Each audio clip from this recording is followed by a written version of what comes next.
ये दास्तान है हिंदुस्तान के एक ऐसे हुनरमंद की जिसने सारी दुनिया में रोशन किया मुल्क का नाम। इस महान शख्सियत के साथ ही शुरू होता है हिंदुस्तान में हॉकी का सफर। मेजर ध्यानचंद एक ऐसा नाम जिस पर है हर देशवासी को नाज, जिसको कहा गया अपने फन का जादूगर और जिसके इशारों पर नाचती थी हॉकी।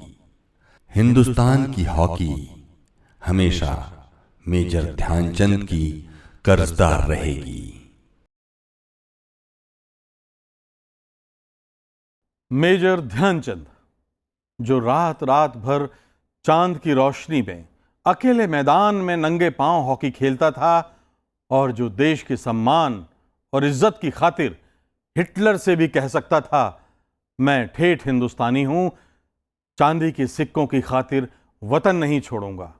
और उसी ध्यानचंद की विरासत को आज हम कितना संभाल कर रख पाए हैं, कितना जानते हैं हम मेजर ध्यानचंद की जिंदगी के संघर्ष और उनके समर्पण को। देखिए विरासत का एक खास एपिसोड, सलाम जादूगर।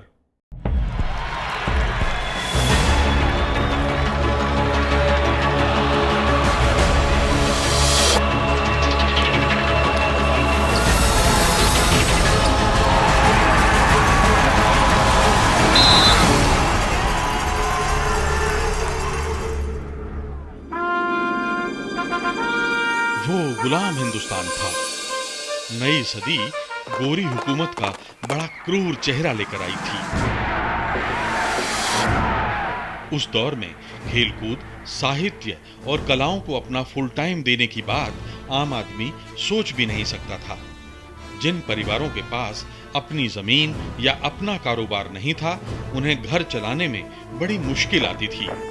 ईस्ट इंडिया कंपनी की उन दिनों देश भर में 190 रेजिमेंट हुआ करती थी। इनमें से एक थी फर्स्ट ब्राह्मण रेजिमेंट, जो इलाहाबाद में तैनात थी। ये 129 साल पुरानी रेजिमेंट थी और अवध के नवाब ने बनाई थी। बाद में इसका नाम फर्स्ट पंजाब रेजिमेंट कर दिया गया। पहले विश्व युद्ध में इस रेजिमेंट ने बड़ी बहादुरी दिखाई थी। रेजिमेंट के सूबेदार सोमेश्वर सिंह के परिवार में 29 अगस्त 1905 को एक बेटा आया। नाम रखा गया ध्यान सिंह। इसी ध्यान सिंह को दुनिया ने हॉकी के जादूगर मेजर ध्यानचंद के रूप में जाना।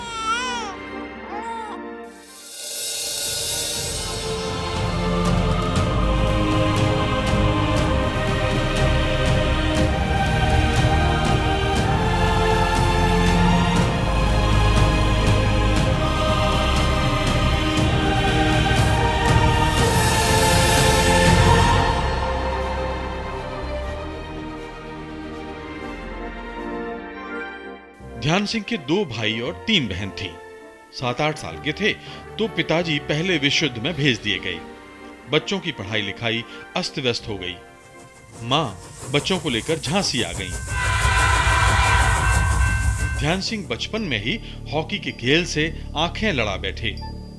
दोस्तों और भाइयों के साथ पेड़ की डाल तोड़कर हॉकी स्टिक बना लेते और दिन भर खेलते।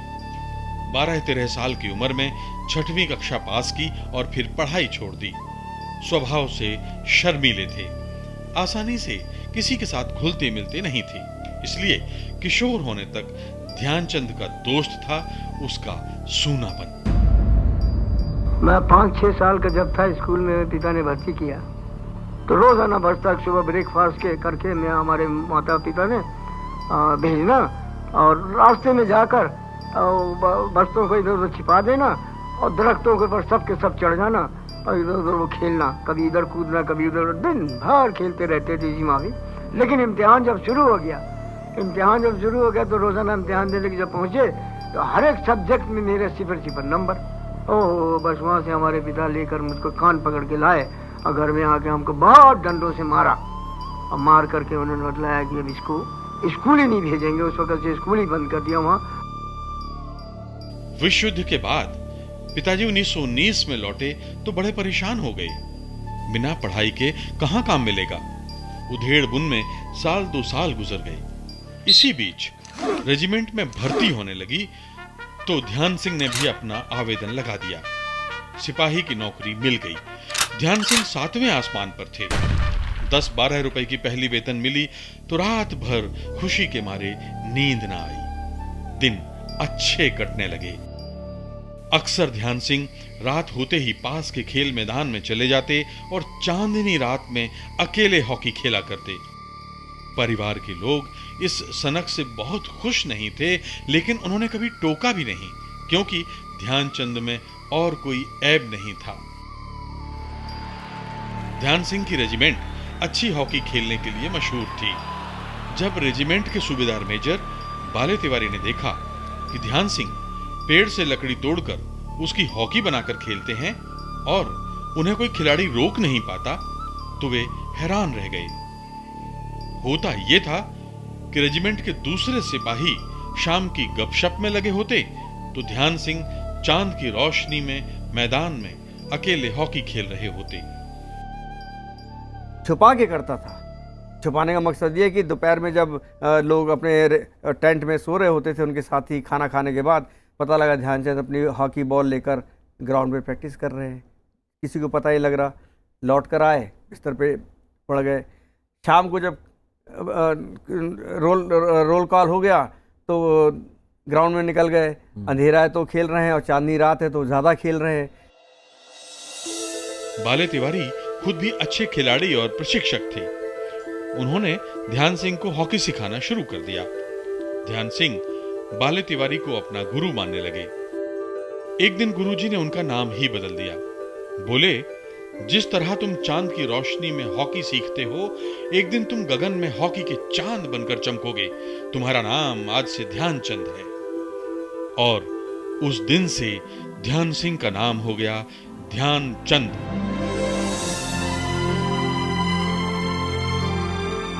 बाले तिवारी की ट्रेनिंग चलती रही और एक दिन बाले तिवारी ने खुशखबरी सुनाई। उन्होंने कहा, तुम्हें दिल्ली जाना है, वहां सालाना मिलिट्री हॉकी टूर्नामेंट है। ध्यानचंद की जिंदगी का यह सबसे बड़ा टूर्नामेंट था। इसमें वो सेंटर फॉरवर्ड की पोजीशन पर खेले थे। टूर्नामेंट ध्यानचंद की बदौलत रेजिमेंट ने जीत लिया। चारों तरफ उनके चर्चे थे, लेकिन बाले तिवारी ने इस टूर्नामेंट में ध्यानचंद की एक बड़ी कमजोरी पकड़ी। वो उन्हें अपने घर ले गए और नसीहत दी। कहा, हॉकी में ड्रिबलिंग अच्छी कला है, सामने वाले को आप झका सकते हो, लेकिन मत भूलो कि ज्यादा देर तक अपने पास बॉल रखना ठीक नहीं। तुरंत अपने साथी खिलाड़ी को पास दो, जिससे वो बॉल को आगे ले जाए। अपने लिए बॉल को रोक कर रखना अपराध है। बाले तिवारी ने एक मंत्र और दिया। इस मंत्र ने मेजर ध्यानचंद को जादूगर बनाने में बड़ा योगदान दिया।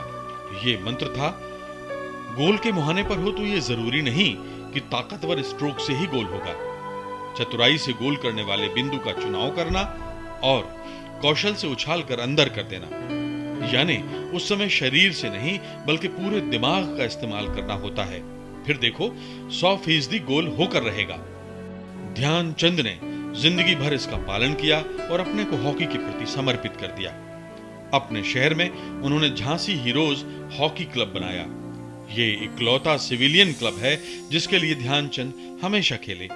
जब भी वो रेजिमेंट से छुट्टी लेकर आते, झांसी हीरोज के दिन गुलजार हो जाते।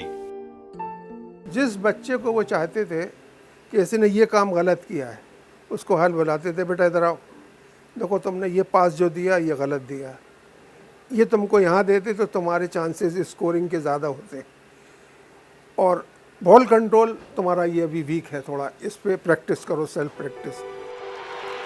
हम आपको बता दें कि ध्यानचंद के सगे भाई रूप सिंह भी हॉकी के शानदार खिलाड़ी थे और उनकी हॉकी का सफर भी ध्यानचंद से जुड़ा हुआ था। वक्त गुजरता रहा, ध्यानचंद और उनकी हॉकी निखरती रही। एक दिन सुबह सुबह ध्यानचंद के कमांडिंग ऑफिसर ने बुलाया। बोले, नौजवान तैयार हो जाओ, तुम्हें हॉकी खेलने न्यूजीलैंड जाना है। ध्यानचंद को एक बार भी यकीन ही नहीं आया। वो भागे भागे अपनी बैरक में पहुंचे, साथी सिपाहियों को बताया और फिर तो जश्न मना शानदार। गुरु बाले तिवारी और माता पिता को बताया। खुशी से सभी की आंसुओं की धाराएं बह निकली। अप्रैल 1926 में एक दिन ध्यानचंद अपनी टीम के साथ मद्रास से समंदर के रास्ते कोलंबो और वहां से न्यूजीलैंड रवाना हो गए। उन दिनों सबसे छोटा रास्ता यही था।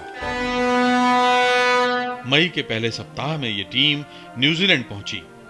ये पहला अवसर था जबकि भारतीय हॉकी टीम विदेश गई थी। पहला मैच 13 मई और आखिरी मैच 17 जुलाई को खेला।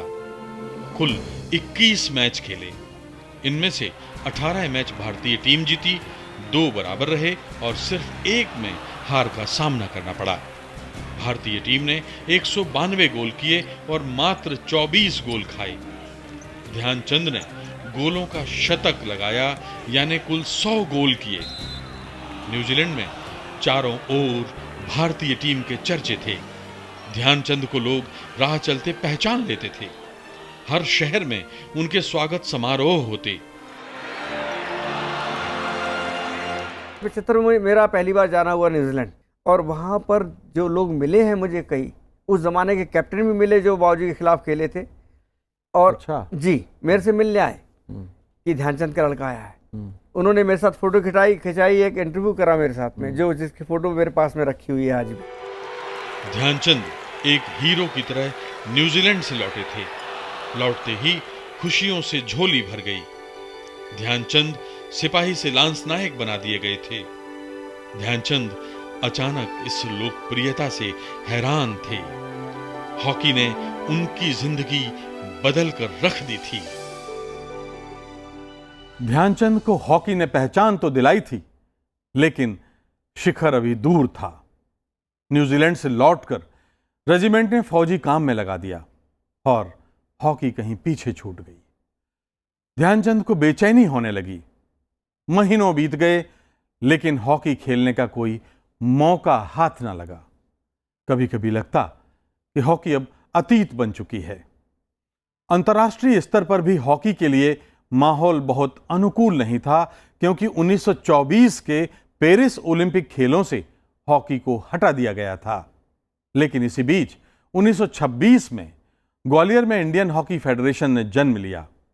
उस समय वहां Scindia gold cup hockey tournament चल रहा था। इसके बाद हॉकी के लिए हालात सुधरने लगे। देखिए इसके बाद की कहानी।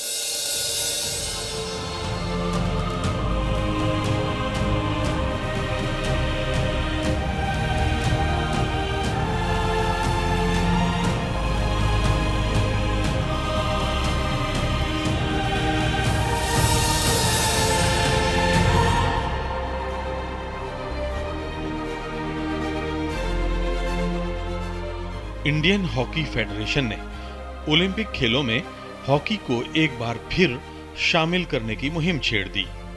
फेडरेशन के अध्यक्ष मेजर बर्न मर्डोक जी जान से इसमें जुट गए। आखिरकार कामयाबी मिली। अंतर्राष्ट्रीय हॉकी फेडरेशन ने एम्स्टर्डम ओलंपिक में हॉकी को शामिल कर लिया। आप कह सकते हैं कि ओलंपिक खेलों में दोबारा हॉकी को जोड़ने का श्रेय हिंदुस्तान को जाता है। उन दिनों कोलकाता को कलकत्ता कहा जाता था। कलकत्ता उन दिनों भी हर खेल की एक तरह से राजधानी था। वहां के लोग खेल की गतिविधियों में बढ़ चढ़कर हिस्सा लेते थे। खास बात यह भी थी कि बंगाल हॉकी एसोसिएशन ने कलकत्ता में टीम के चुनाव में पूरी मदद का वादा किया था। बंगाल का हॉकी एसोसिएशन देश का सबसे पुराना हॉकी संगठन था। यह संगठन 1908 में ही बन गया था। तो ओलंपिक टीम का चुनाव करने के लिए कलकत्ता में भारत का पहला इंटर प्रोविंशियल हॉकी टूर्नामेंट हुआ। इसमें पंजाब, यूनाइटेड प्रोविंस यानी यूपी, बंगाल, राजपुताना और सेंट्रल प्रोविंस की टीमों ने हिस्सा लिया। आर्मी की टीम ने इसमें हिस्सा नहीं लेने का फैसला किया।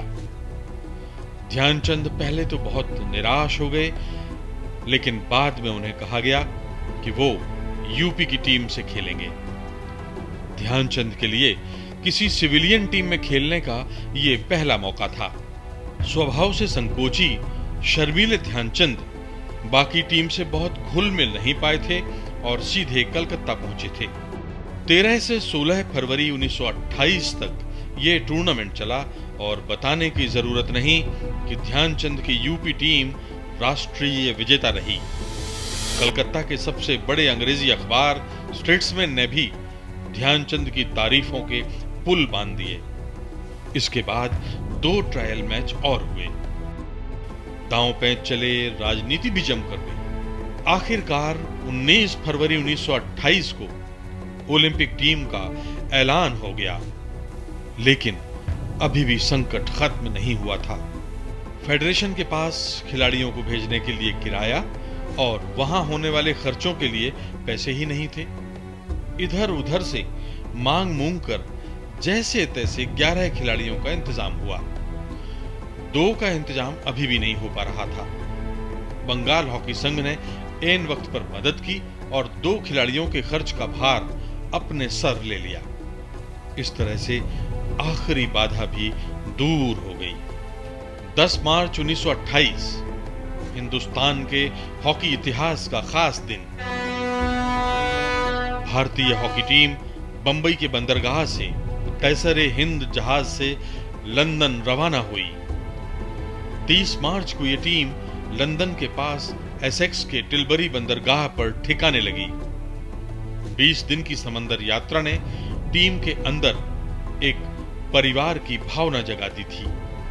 कुछ दिन लंदन में सैर सपाटे के बाद टीम 24 अप्रैल 1928 को एम्स्टर्डम पहुंची।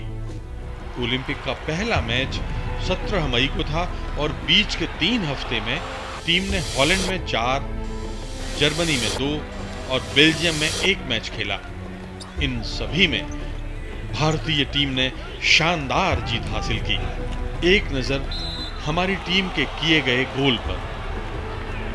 हॉलैंड में एम्स्टर्डम 11 को 2 के मुकाबले 15 गोल, आर्नेहम 11 को 0 के मुकाबले 8 गोल, एम्स्टर्डम में ओलंपिक 11 को 0 के मुकाबले 8 गोल, हेग में डच टीम को 1 के मुकाबले 8 गोल, जर्मनी की हैनोवर टीम को 0 के मुकाबले 10 गोल, बर्लिन 11 को 1 के मुकाबले 5 गोल और बेल्जियम में ब्रुसेल्स को 2 के मुकाबले 10 गोल से हराया। ओलंपिक से पहले भारतीय टीम के इस धमाकेदार प्रदर्शन से सारी 9 टीमों में घबराहट थी। टीम जहां भी जाती चर्चा का विषय बन जाती। लोग ध्यानचंद को घूर घूर कर देखा करते थे। सिर्फ 7 मैचों में 64 गोल और उसमें से करीब 50 गोल ध्यानचंद के थे। ध्यानचंद अपने पहले ओलंपिक में ही धूमकेतु की तरह उभरे थे। ओलंपिक का पहला मैच 17 मई को था। इससे पहले 3 दिन टीम ने भरपूर विश्राम किया। 17 मई को उद्घाटन मैच में हिंदुस्तान की टीम ने ऑस्ट्रिया को 0 के मुकाबले 6 गोल से हराया। इनमें से 4 गोल ध्यानचंद ने किए थे। अगले दिन बेल्जियम को 0 के मुकाबले 9 गोलों से मात दी। 20 मई को भारतीय टीम ने जीत की हैट्रिक बनाई और डेनमार्क को 0 के मुकाबले 5 गोल से पटखनी दी।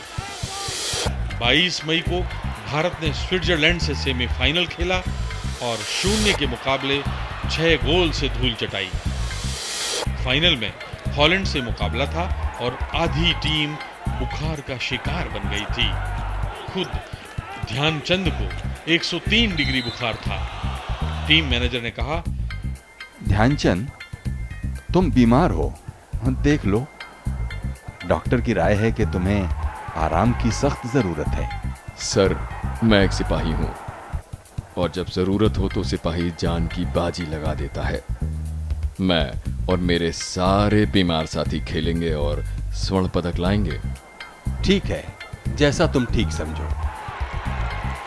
और बीमार टीम ने फाइनल में हॉलैंड को 0 के मुकाबले 3 गोल से शिकस्त दी। विश्व कप हिंदुस्तान की झोली में था। ध्यानचंद को हॉकी का जादूगर बताया गया। क्या शानदार और अनोखा प्रदर्शन था। भारतीय टीम ने सारे मैचों में एक भी गोल अपने पर नहीं होने दिया था। ये 26 मई 1928 की तारीख थी। उनको जादूगर कहा जाता है। जादूगर इसलिए कहा जाता है कि उनके पास टैलेंट था, उनके पास स्किल थी कि एक दफ़ा बॉल आ गया। क्योंकि वो स्किल क्यों थी कि उन्होंने इसके ऊपर परफेक्शन की हुई थी, इतनी प्रैक्टिस कर करके परफेक्शन की थी कि अगर बॉल आया तो उनसे मिस नहीं होता। मेरा जाना हुआ था उट्रेक्ट 1998 में वर्ल्ड कप में। मैं वेटरन टीम के साथ गया था। अच्छा, हॉकी वेटरन टीम के प्लेयर तो चला गया वहाँ। तो हमारी हिंदुस्तान की टीम वहाँ हार गई थी, पहली मैच हार गई शुरू में। तो हम फाइनल नहीं खेल रहे थे। फाइनल मैच जो था वो था हॉलैंड और स्पेन के बीच में। स्टेडियम भरना शुरू हुआ। मैं भी ऊपर जाके बैठा मैच देखने के लिए। मेरे साइड की राइट साइड में 2 सीटें खाली रही थी, बाकी सब सीटें भरती चली जा रही थी।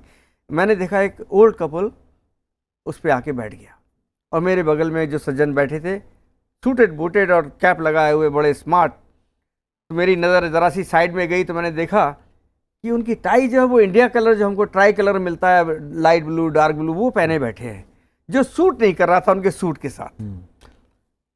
तो मैं कसमसाने लग गया बैठा बैठा कि मुझे लग रहा है ये इंडियन कहानी जरूर है। कहानी है। तो मैंने कहा sir, if you don't mind may I ask you one thing? Yes gentleman, I said, I want to ask you this, the tie you are wearing, it looks like an Indian tie.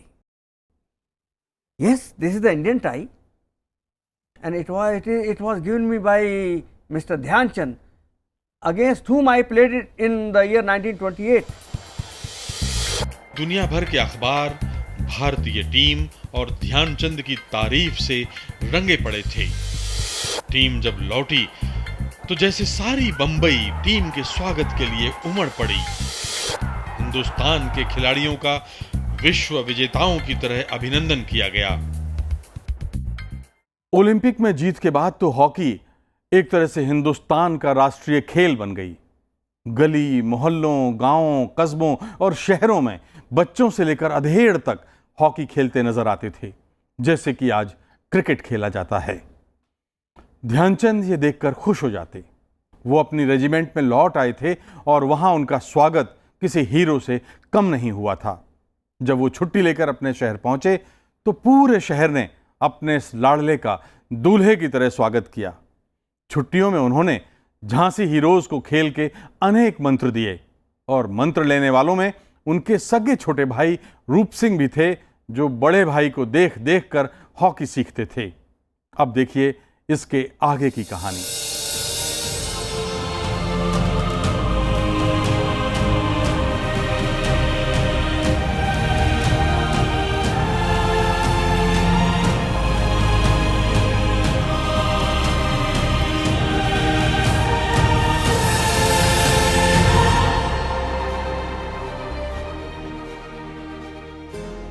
Dhyanchand बेसब्री से अगले Olympic का इंतजार कर रहे थे, जो 1932 में लॉस एंजल्स में होने वाले थे। 4 साल उन्होंने अपनी रेजिमेंट और झांसी हीरोज के साथ बिताए। उन्होंने नए नए खिलाड़ियों की शानदार फसल उगाई। 4 साल बाद लॉस एंजल्स में होने वाले ओलंपिक पर उनकी नजर थी। जब समय आया तो उन्हें खबर मिली कि इस बार गोरी सरकार में बैठे अधिकारी हिंदुस्तान की हॉकी टीम को ओलंपिक खेलों में नहीं भेजना चाहते। उनका तर्क था कि टीम भेजना पैसे की बर्बादी है। एक कारण यह भी था कि एम्स्टर्डम की तुलना में लॉस एंजल्स की दूरी 2 गुनी है, इसलिए खर्च भी बढ़ जाएगा। कशमकश चलती रही। आखिरकार इंडियन हॉकी फेडरेशन ने ऐलान किया कि वो एक बार फिर ओलंपिक ट्रॉफी हिंदुस्तान की झोली में डालने के लिए टीम भेजेगा। ध्यानचंद की खुशी का ठिकाना न था। फेडरेशन ने तय किया कि टीम को भेजने के लिए बैंक से कर्ज लिया जाएगा। पंजाब नेशनल बैंक ने उदारता दिखाते हुए कर्ज देने का वादा कर दिया, लेकिन मुश्किल अभी भी थी। जितना कर्ज बैंक से मिल रहा था वो पूरा नहीं था। एक बार फिर बंगाल हॉकी संघ संकट मोचक बना और बचा हुआ पैसा अपनी ओर से मुहैया कराने का वादा किया। हॉकी संघ खुशी से झूम रहा था। उसने खिलाड़ियों को मिलने वाले निजी पैसे नहीं लेने के लिए मनाया और देश के अनेक राज्यों में हॉकी मैच कराने और उससे होने वाली आमदनी से बैंक का कर्ज लौटाने का फैसला किया। दुनिया के किसी भी देश में खेल के लिए इस तरह के प्रयासों का दूसरा उदाहरण नहीं मिलता। आज अगर हॉकी से हमें हिंदुस्तान की मिट्टी की खुशबू आती है तो उसके पीछे यही संघर्ष है। एक बार फिर कलकत्ता में टीम चुनने के लिए मैच हुए। 10 टीमों ने हिस्सा लिया। हालांकि ध्यानचंद को इसमें खेलने के लिए 15 दिन की छुट्टी नहीं मिली। वो अभ्यास मैचों से बाहर रहे। टीम का ऐलान हुआ तो ध्यानचंद के अलावा उनके छोटे भाई रूप सिंह को भी शामिल किया गया था। एक घर से 2 ओलंपियन खिलाड़ी। पूरे झांसी में खबर जंगल में आग की तरह फैल गई। चारों तरफ जश्न का माहौल। ओलंपिक टीम को जाने से पहले कुछ मैच भी खेलने थे और शुरुआत हुई भोपाल से। ये 14 मई 1932 की तारीख थी। भोपाल में संयुक्त एकादश और अलीगढ़ मुस्लिम विश्वविद्यालय के साथ 2 मैच खेले, दोनों जीते। फिर पहुंचे बंबई। बंबई राज्य और प्रेसिडेंसी एकादश के साथ मैच हुए, दोनों जीते। तीसरा मैच बंबई कस्टम के साथ था। ये बारिश के कारण ड्रॉ हो गया। बंबई से टीम गई बेंगलोर। वहां संयुक्त बेंगलोर की टीम को हराया और बेंगलोर के बाद आखिरी पड़ाव था मद्रास। मद्रास में भी मैच जीता। वहां टीम का फिल्म स्टार्स की तरह स्वागत हुआ। जब मद्रास से कोलंबो के लिए सीलोन वोटमेल जहाज पर टीम सवार हुई तो एक तरह से सारा मद्रास विदा करने आया। ये 27 मई 1932 की तारीख थी। कोलंबो में 2 मैच खेले, दोनों जीते। वहां से 30 मई को टीम NYK दारुण मारू जहाज से रवाना हुई। सिंगापुर, हांगकांग, शंघाई होते हुए जापान के कोवे बंदरगाह पर पहुंचे और वहां 2 मैच खेले। कंसाई हॉकी क्लब को 22 और कोवे क्लब को 16 गोल से हराया। महान क्रांतिकारी रास बिहारी बोस हिंदुस्तान की टीम से मिलने आए और उसे शुभकामनाएं दी। कोवे से टोक्यो तक का रेल का सफर था।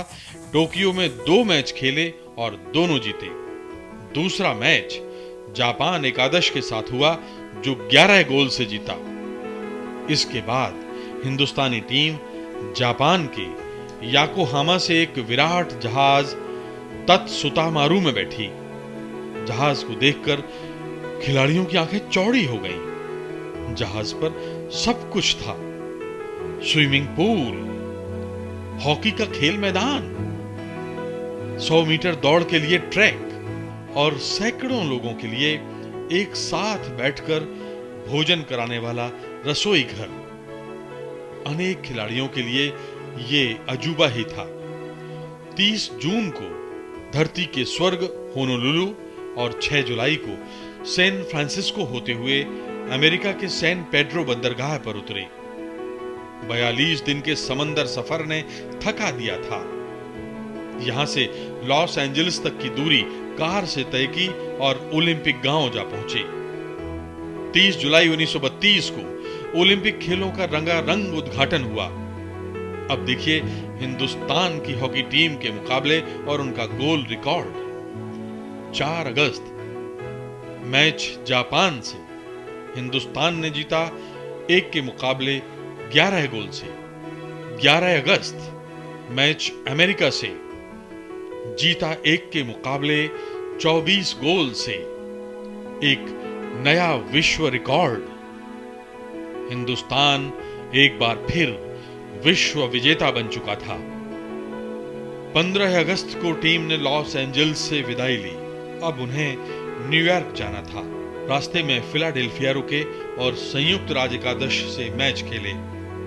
परिणाम वही, 1 के मुकाबले 20 गोल से जीते। वहां से England, Germany, Holland, Hungary, Austria, Rome और चेकोस्लोवाकिया होते हुए मैच खेलते हुए हर देश में हिंदुस्तानी हॉकी का बिगुल बजाते हुए वतन लौट आए। बंबई में एक बार फिर महानायकों की तरह टीम का स्वागत हुआ। हिंदुस्तान लौटकर पंजाब नेशनल बैंक का कर्ज चुकाने के लिए टीम ने 10 मैच खेले। इनमें से 8 जीते, 2 बराबरी पर छूटे। इसके बाद भी 3000 रुपए कम पड़ गए। इधर उधर से मांगकर किसी तरह बैंक की उधारी पटाई गई। लेकिन ध्यानचंद में देश ने एक नया हीरो खोज लिया था। अगले ओलंपिक के लिए अभी 4 साल थे। इस दौरान ध्यानचंद ने अनेक मैच खेले, कुछ देश में, कुछ विदेश में। लॉस एंजल्स से लौटने के अगले साल ध्यानचंद झांसी हीरोज की टीम लेकर कलकत्ता गए। उन दिनों कलकत्ता का बीटन कप देश में हॉकी का सबसे बड़ा टूर्नामेंट था। 5 मैच खेलकर फाइनल में पहुंचे। कलकत्ता कस्टम के साथ मैच था और वो टीम कोई ऐसी वैसी टीम नहीं थी।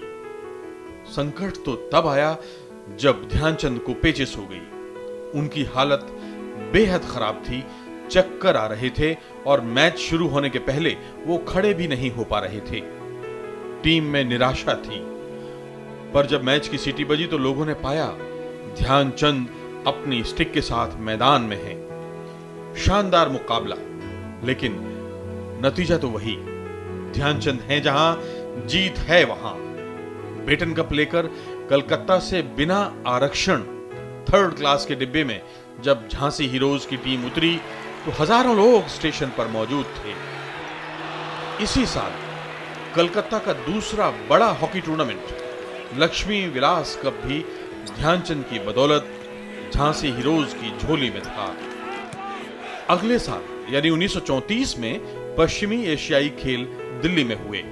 इसमें भारतीय टीम के कप्तान ध्यानचंद थे। इन खेलों में अफगानिस्तान को 0 के मुकाबले 5 गोल से हराया। इसके बाद 1935 में ओलंपिक संघ ने तय किया कि भारतीय टीम न्यूजीलैंड जाएगी। ध्यानचंद इस टीम के कप्तान थे। टीम ने 28 मैच खेले और सारे जीते। न्यूजीलैंड के सफर में आने जाने के दौरान श्रीलंका और ऑस्ट्रेलिया में भी 20 मैच खेले और सारे जीते। इनमें 200 गोल तो ध्यानचंद ने ही किए थे। एक मैच एडिलेड में भी हुआ जिसे देखने क्रिकेट के महान खिलाड़ी डॉन ब्रैडमैन आए थे। उसमें दक्षिण ऑस्ट्रेलिया को भारतीय टीम ने 10 गोल से हराया। मैच के बाद डॉन ब्रैडमैन ने ध्यानचंद से कहा, ताज्जुब है, आप तो गोल ऐसे करते हैं जैसे मैं रन बनाता हूं। और अब बात 1936 के तीसरे बर्लिन ओलंपिक की। दिसंबर 1935 में भारतीय हॉकी संघ ने टीम भेजने का फैसला किया। ध्यानचंद को योग्यता साबित करने की जरूरत नहीं थी, लेकिन हॉकी संघ ने फौज को चिट्ठी लिखी कि वो ध्यानचंद को टीम का चुनाव करने के लिए होने वाले मैचों में हिस्सा लेने के लिए भेजें। इससे फौजी अफसर खफा हो गए। उनका कहना था कि ध्यानचंद को जरूरत ही क्या है। नतीजा ये कि बोर्ड ने टीम का ऐलान किया तो उसमें ध्यानचंद का नाम नहीं था। सैयद मोहम्मद जफर को कप्तान बनाया गया था। देश भर में खलबली मच गई। बगैर ध्यानचंद के टीम खिताब कैसे बचाएगी? अब बोर्ड ने फौज से प्रार्थना की तो ध्यानचंद को इजाजत मिल गई। यही नहीं, सैयद जफर ने कप्तानी से नाम वापस ले लिया और ध्यानचंद को कप्तान बनाया गया। देखिए इसके बाद ध्यानचंद और भारत की हॉकी का सफर।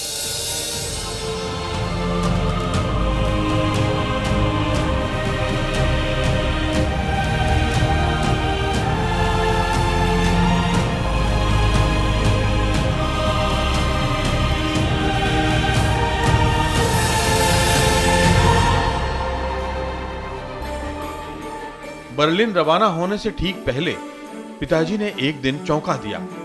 उन्होंने ललितपुर जिले के एक गांव की लड़की से ध्यानचंद की शादी तय कर दी।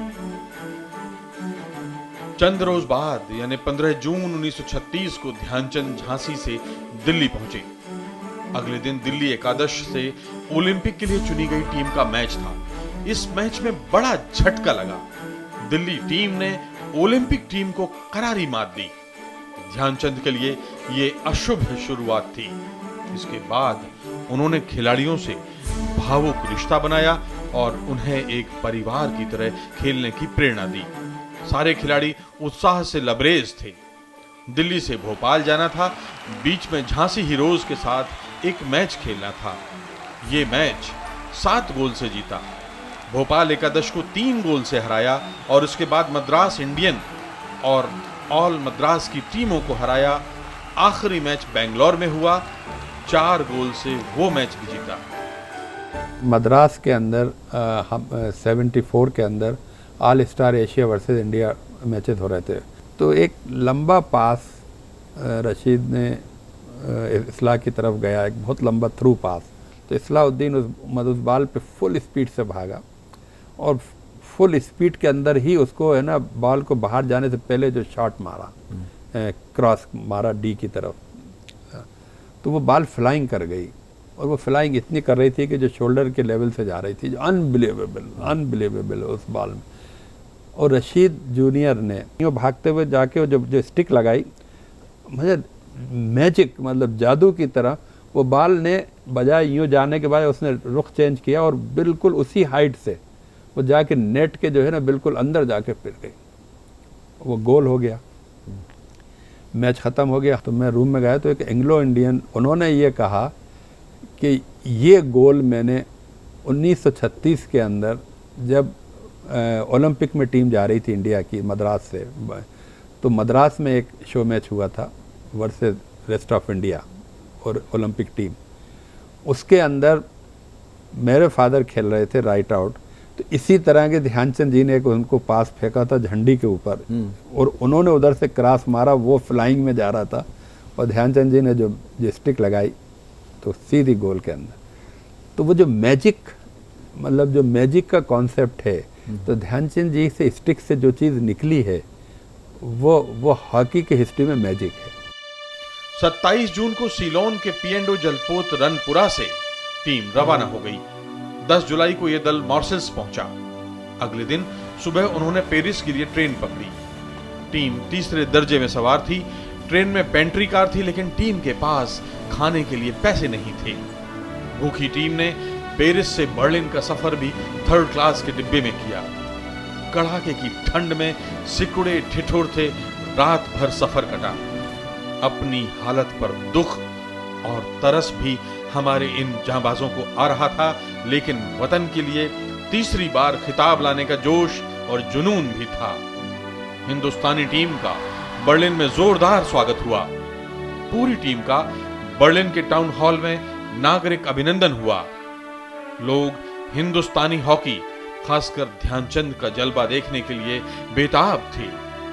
बर्लिन में जगह जगह पोस्टर लगे थे और उन पर लिखा था, हॉकी स्टेडियम आएं और भारतीय जादूगर का हैरत भरा खेल देखें।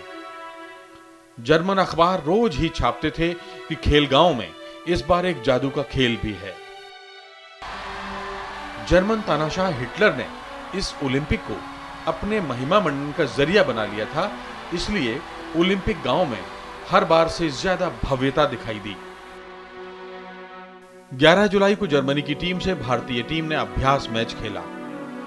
जर्मन अधिकारियों ने भारतीय दल को बताया था कि इसमें वो अपनी बी टीम उतार रहे हैं, इसलिए भारतीय दल ने मैच को गंभीरता से नहीं लिया। नतीजा, हिंदुस्तान 1 के मुकाबले 4 गोल से हार गया। टीम सदमे में थी। खिताब की रक्षा कठिन लगने लगी। किसी खिलाड़ी ने रात को खाना नहीं खाया और ना ही किसी को नींद आई। ध्यानचंद को अपने राइट इनसाइड का पक्ष कमजोर लग रहा था। टीम की आपात मीटिंग हुई। तय हुआ कि भारत से खिलाड़ी दारा को बुलाया जाए। एक छोटे विमान से दारा सेमीफाइनल के ठीक पहले पहुंच पाए। इधर पहला अभ्यास मैच हारने के बाद 8 अभ्यास मैच और खेले गए और सभी में हमारी टीम ने शानदार जीत हासिल की। जर्मनी जब सुबह प्रैक्टिस करने गए तो दादा ध्यानचंद कहने लगे यार ऐसे कहते यार यही ग्राउंड है, ऐसे ही यही ग्राउंड है जहाँ पर हम लोग जर्मनी से एक प्रैक्टिस मैच खेले तो हम लोग हार गए थे वहाँ पर। तो हमने वो एक सेंटर फॉरवर्ड थे दारा, उसको फिर इंडिया से बुलाया था उस ओलंपिक के लिए। 1 अगस्त 1936 को ओलंपिक का उद्घाटन हुआ। हिटलर ने मार्च पास्ट की सलामी ली।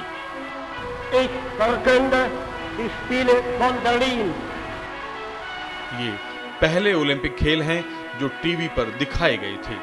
जरा देखिए भारत का विजय अभियान इस ओलंपिक में किस तरह आगे बढ़ा। 5 अगस्त हंगरी से मुकाबला 0 के मुकाबले 4 गोल से मात। 7 अगस्त अमेरिका को 0 के मुकाबले 7 गोल से मात। 10 अगस्त जापान को मात। 12 अगस्त सेमीफाइनल फ्रांस के साथ। इसमें फ्रांस को 0 के मुकाबले 10 गोल से हराकर भारत शान से फाइनल में दाखिल हुआ। फाइनल में पहुंचने वाली दूसरी टीम जर्मनी थी। 14 अगस्त को फाइनल था, लेकिन उस दिन जमकर बरसात हुई। तय हुआ कि 15 अगस्त को सुबह 11 बजे फाइनल खेला जाएगा। अभ्यास मैच में जर्मनी से भारत हार चुका था और जर्मनी इसका भरपूर मनोवैज्ञानिक लाभ ले रहा था। जबरदस्त प्रचार के जरिए माहौल ऐसा बनाया गया कि जर्मनी तो इस टीम को अभ्यास मैच में पहले ही हरा चुका है। फिर जर्मनी का अपना ग्राउंड था। फाइनल में स्टेडियम खचाखच भरा था। कप्तान के नाते ध्यानचंद की चिंता पहाड़ जैसी थी। इज्जत दांव पर लगी थी। ध्यानचंद ने ड्रेसिंग रूम में टीम को बुलाया और उनके सामने तिरंगा रख दिया। टीम ने तिरंगे की कसम खाई और उससे सलामी दी। ध्यानचंद ने एक बार फिर नारा दिया, करो या मरो। ध्यानचंद मन ही मन सोच रहे थे कि अभ्यास मैच में जर्मनी की बी टीम से हारे थे और उसके खिलाड़ी इस मैच में नहीं होंगे। लेकिन वो मैदान में ये देखकर दंग रह गए कि जर्मनी ने पूरी वही टीम उतार दी थी। The final of the Olympic hockey, the wonderful Indian team in the white shorts. Dhyanchand के गम और गुस्से का ठिकाना न था। जर्मनी के झूठ पर वो तैश में थे। मन ही मन तय किया कि आज जर्मनी की खैर नहीं। मैच शुरू हुआ, लेकिन भारतीय टीम को जल्द ही एहसास हो गया कि इस टीम को हराना आसान नहीं है। हाफ टाइम तक ध्यानचंद के भाई रूप सिंह ने शानदार गोल कर बढ़त दिलाई, लेकिन एक गोल की बढ़त का कोई मतलब नहीं था। हाफ टाइम के बाद ध्यानचंद ने एक गोल और कर दिया। 2 गोल की बढ़त के बाद ध्यानचंद बेहद खूंखार हो गए। देखते ही देखते स्कोरबोर्ड भारत के 6 गोल दिखाने लगा। हिटलर ने अपनी टीम को हारते देखा तो चुपचाप खिसक गया। लेकिन जैसे ही 6वां गोल हुआ, जर्मन टीम बौखला गई। गोलकीपर ने स्टिक से ध्यानचंद पर हमला कर दिया, उनका एक दांत तोड़ दिया। ध्यानचंद ने मैदान के बाहर जाकर दवा लगवाई और फिर खेलने आ गए। टीम के खिलाड़ी गुस्से में थे। उन्होंने कहा, हम ईंट का जवाब पत्थर से देंगे। ध्यानचंद ने उत्तर दिया, फिर उनमें और हमारे में अंतर ही क्या रहा? हम खेल खेल की भावना से खेलेंगे। हम अब उन्हें बताएंगे कि भारतीय हॉकी क्या है। और इसके बाद तो जर्मन टीम का ऐसा मजाक बना कि सारा स्टेडियम जर्मन टीम की खिल्ली उड़ाने लगा। ध्यानचंद और उनके भाई रूप सिंह ने जूते उतारे और नंगे पांव मैदान में जा पहुंचे। टीम अब बिजली की तेजी से खेल रही थी। होता यह था कि भारतीय टीम मूव बनाती, ध्यानचंद चकमा देकर सीधे गोल पोस्ट पर पहुंचते। सामने सिर्फ गोलकीपर होता और ध्यानचंद मुस्कुराते हुए अपनी बॉल ठीक गोल पोस्ट के बाहर से लौटा कर ले आते। कम से कम आधा दर्जन बार ऐसा हुआ। ध्यानचंद की इस गांधीगिरी पर पूरा स्टेडियम तालियों की गड़गड़ाहट से गूंजता रहा। जर्मन टीम का ऐसा अपमान तो कभी नहीं हुआ था। फिर भी रोकते रोकते 2 गोल और हो गए। हिंदुस्तान ने मैच 1 के मुकाबले 8 गोल से जीत लिया था। Final result was India 8, Germany 1. बाल के पीछे मैं नहीं जाता था, बाल मेरे पास खुद आता था, क्योंकि ऐसा साइंटिफिक गेम हम लोग खेलते थे, हमारी टीम खेलती थी। ऐसे पोजीशनल प्ले कि कहीं से बाल किसी ने फेंकना, वो हमारे पास आना, क्योंकि हम ऐसी जगह खड़े होते थे कि हमारे पास बाल पहुंच जाते थे। मैं बहुत दौड़ता नहीं था, लेकिन खेल के अंदर जब भी पास देना, मुझे पता है कि पास देने के बाद कहाँ पर बाल पहुंचनी है, उसके बाद उसी जगह खड़ा हो जाता, जाके बाल अपने आप मेरे गोद में आ जाती थी और आसानी से जाते थे। 16 अगस्त को समापन समारोह हुआ। इसी के बाद दावत में दुनिया के सबसे बड़े तानाशाह हिटलर ने ध्यानचंद को अपनी फौज में ऊंचे ओहदे का न्योता दिया और ध्यानचंद ने उसे ठुकरा दिया। उन्होंने कहा, हिंदुस्तान जिंदाबाद। उनको बुलाया गया, ध्यानचंद उनसे मिलने गए और उनसे कहा कि बातचीत हुई कि आप इंडियन आर्मी में क्या हो, तो उन्होंने बोला कि मैं नायक हूँ, लांस नायक हूँ। इंडिया ने इतने बड़े प्लेयर को लांस नायक बनाया जी, तो मेरी आर्मी में आ जाओ, मैं तुम्हें मार्शल बना दूंगा। वो वक्त की बात है उस ज़माने में। तो बाबूजी ने कहा नहीं, मैं अपने हिंदुस्तान में खुश हूँ और मैं वहीं रहकर देश की सेवा करना चाहता हूँ, वहीं रहकर मैं खेलना चाहता हूँ। ओलंपिक से सोने का ताज पहनकर निकली हमारी टीम जब बंबई पहुंची तो झटका लगा। टीम का स्वागत करने सिर्फ 2 लोग मौजूद थे। टीम के सारे खिलाड़ी रो पड़े। भारी मन से टीम के सदस्यों ने विदाई ली और अपने अपने घरों के लिए रवाना हो गए। ध्यानचंद को इस जीत के बाद वायसराय कमीशन से सम्मानित किया गया और फौज ने तरक्की दी। दुनिया भर में ध्यानचंद हॉकी प्रेमियों के हीरो बन गए थे। अगला ओलंपिक दूसरे विश्व युद्ध के कारण नहीं हो सका। इस वजह से ध्यानचंद का जोर नए हॉकी खिलाड़ी तैयार करने और घरेलू मैच खेलने पर रहा। जब वो नए लोगों को खेलते हुए देखते तो उन्हें लगता, बहुत खेल लिया, अब हॉकी से संन्यास लेना चाहिए। सारा संसार आज ध्यानचंद को हॉकी का जादूगर मानता है, लेकिन उनकी जादूगरी के किस्से अफसाने नहीं हैं, वो सच्चे हैं, 100% सच्चे। एक नजर जादूगरी के इस तिलिस्म पर।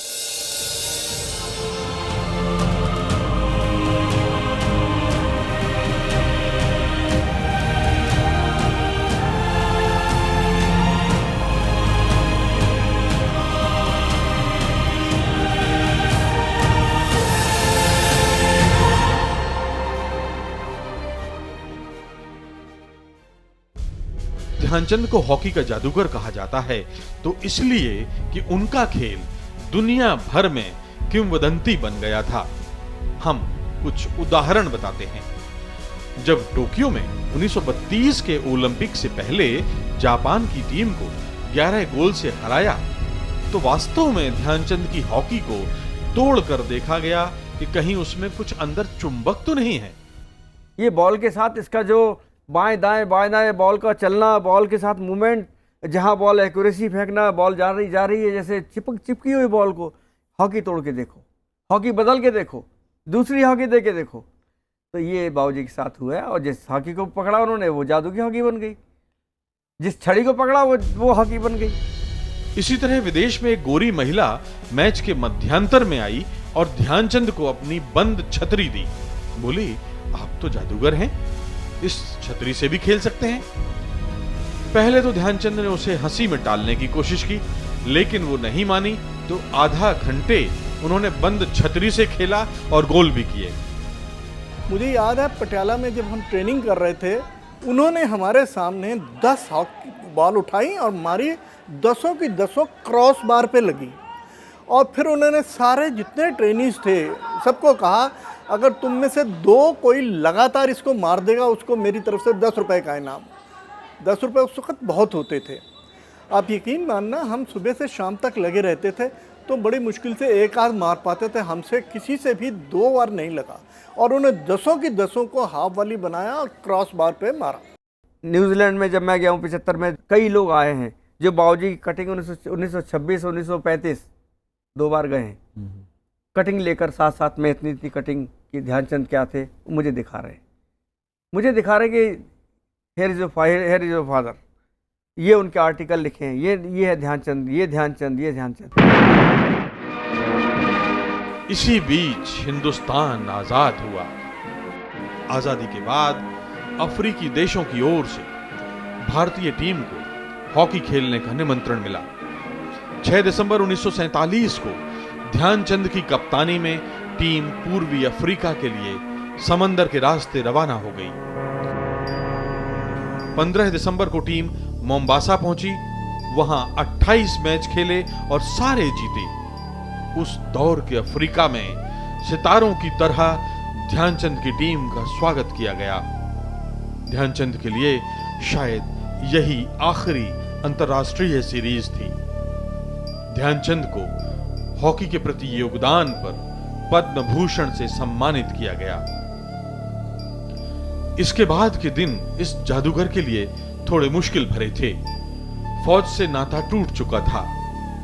आर्थिक तंगी ने विकराल रूप धारण कर लिया और प्यारे भाई रूप सिंह का अचानक निधन हो गया। भाई की अकाल मौत से ध्यानचंद सदमे में थे।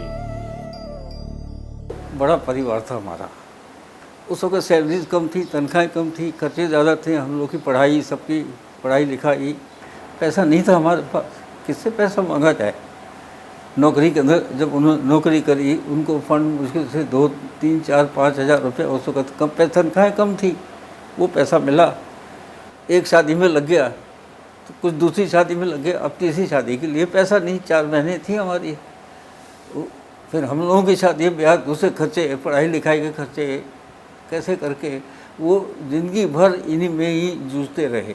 मैं झांसी गया साहब 4 घंटे ट्रेन से, जाके दादा ध्यानचंद के घर पहुंचा। टेप रिकॉर्डर था मेरे पास में, कैसेट, उस पर मैंने इनका घंटा भर रिकॉर्ड किया। फिर मैंने उनसे कहा कि दादा इजाज़त हो तो एक तस्वीर खींच लूँ, और उन्हें सफाई से मुझे मना कर दिया। बोले नहीं, मैं कैमरा भी था मेरे पास, बोले नहीं मेरी तस्वीर आप नहीं खींचेंगे। मैंने कहा ऐसा क्यों कह रहे हैं? तो वो मुझे याद है कि वो जीन्स और वो पहने हुए थे, थोड़ी सी फटी थी, कहीं कुछ छेद था। उन्होंने कहा ये तस्वीरें कोई देख लेगा, अखबारों में तुम छपवा दोगे गुरुदेव, तो लोग नेक्स्ट जनरेशन हॉकी खेलना बंद कर देगी, क्योंकि क्रिकेट में है पैसा, टेनिस में है पैसा, लेकिन हॉकी में क्या है? तो हॉकी के खिलाड़ी को तो रोटी खाने को भी पैसे नहीं मिलते। और ये तस्वीर, ऐसी तस्वीरें छप गई कि ध्यानचंद का ये हाल है तो लोग हॉकी खेलना बंद। दिन गुजरते रहे, हिंदुस्तानी हॉकी का खराब दौर शुरू हो गया। घास के मैदान की जगह एस्ट्रो टर्फ ने ले ली, जो भारत के लिए बहुत महंगी थी। ध्यानचंद का दिल रोता जब वो अंतर्राष्ट्रीय स्तर पर भारतीय हार की खबर सुनते। वो ऐसे बुजुर्ग थे जिन्होंने खून पसीने से हॉकी के गुलशन को सींचा, महकाया, और उन्हीं के सामने गुलशन वीराने में तब्दील हो गया, उजड़ गया। किससे व्यथा कहते। उस वक्त ऐसा मालूम होता है कि शायद अब हम, जो कि हम लोगों ने पिछले ज़माने में कुछ किया है, उस स्तर पे पहुंचना बहुत मुश्किल है। मेरा कहना यह है कि ये जो शुरुआत इस वर्ल्ड कप के लिए किया गया था, मेरे ख्याल वहीं से हमारे ऑफिसरों ने गलती की है। जबकि तमाम पुराने खिलाड़ियों को उन्होंने निकाल करके नए नए खिलाड़ियों के बीच में डाला, ये मुझे अच्छा पसंद नहीं आया। वजह इनके नए खिलाड़ी का ये हुआ कि नए खिलाड़ी को, आपको पता ही है कि ऐसे ऐसे बड़े बड़े खिलाड़ियों के बीच में, जहाँ की जर्मन, बेल्जियम, फ्रांस, हॉलैंड, वो बड़े बड़े जवान तगड़े और हमारे छोटे छोटे जवान, और नए नए खिलाड़ी उनके मुकाबले में कैसे खड़े हो सकते थे, जबकि ये एक नई टीम ले जाने की हमारे ऑफिसरों की कोशिश थी। अशोक कुमार पिता की तकलीफ समझते थे, लेकिन वो कर भी क्या सकते थे। महान जादूगर अंदर ही अंदर घुटता रहा। कब कैंसर जैसी बीमारी ने घर बना लिया, किसी को पता नहीं चला। बीमारी में भी उनकी देह में हॉकी दौड़ती थी। वो सोते हुए हॉकी के बारे में बड़बड़ाते थे। हॉकी उनकी ओढ़न, बिछावन और धड़कन बन गई थी। खेलों में राजनीति का जहर ध्यानचंद की देह में असर कर गया। उन्हें झांसी के मेडिकल कॉलेज में दाखिल किया गया। कोई सुधार नहीं हुआ तो दिल्ली के एम्स लाया गया। ध्यानचंद मौत के साथ ड्रिबलिंग करते रहे। देश विदेश में उनके लिए लोग दुआएं कर रहे थे। आखिरकार हॉकी के इस जादूगर को मौत छल कर ले गई।